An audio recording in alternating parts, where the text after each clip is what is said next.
చర్యలు తీసుకుంటున్నాం.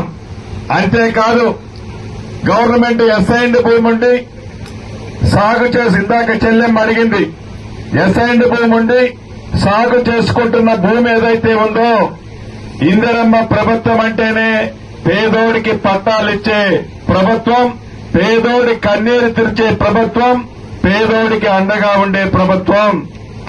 అటువంటి భూములకి ఈ ఇందిరమ్మ ప్రభుత్వంలో, ఈ భూభారత చట్టంలో అసైన్డ్ భూములు కలిగి సాగు చేసుకుంటున్న వాళ్ళు ఎవరైతే ఉన్నారో వాళ్ళు అర్హులైతే తప్పకుండా వాళ్ళకి పాస్బుక్లు ఇచ్చే ప్రభుత్వం ఇవ్వబోతుంది.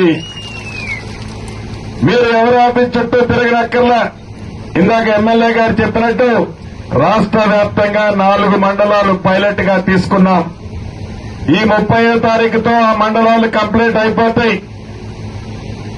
జూన్ 2వ తారీఖు నాటికి వీలైనన్ని ఎక్కువ సమస్యలని, ఈ 4 మండలాల్లో ఉన్న సమస్యలని పరిష్కరించి రాష్ట్ర అవతరణ దినోత్సవం జూన్ 2వ తారీఖు నాడు ఆ 4 మండలాల్లో ఉన్న వ్యవసాయ భూములు, రైతన్నల సమస్యలని శాశ్వతంగా పరిష్కరిస్తుంది ఈ ప్రభుత్వము.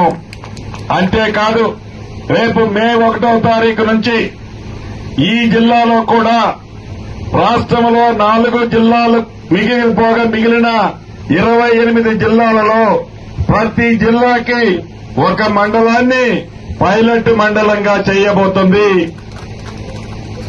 అది తప్పకుండా వాళ్ళని అడుగుతున్నాడు కాబట్టి ఒకసారి కలెక్టర్ గారితో సంప్రదించి ఈ చందంపేట మండలాన్ని చేయడానికి ప్రయత్నం చేస్తాను. అంతేకాదు అదే రకంగా జూన్ 2వ తారీఖు నుంచి రాష్ట్ర వ్యాప్తంగా ప్రతి మండలంలో ప్రతి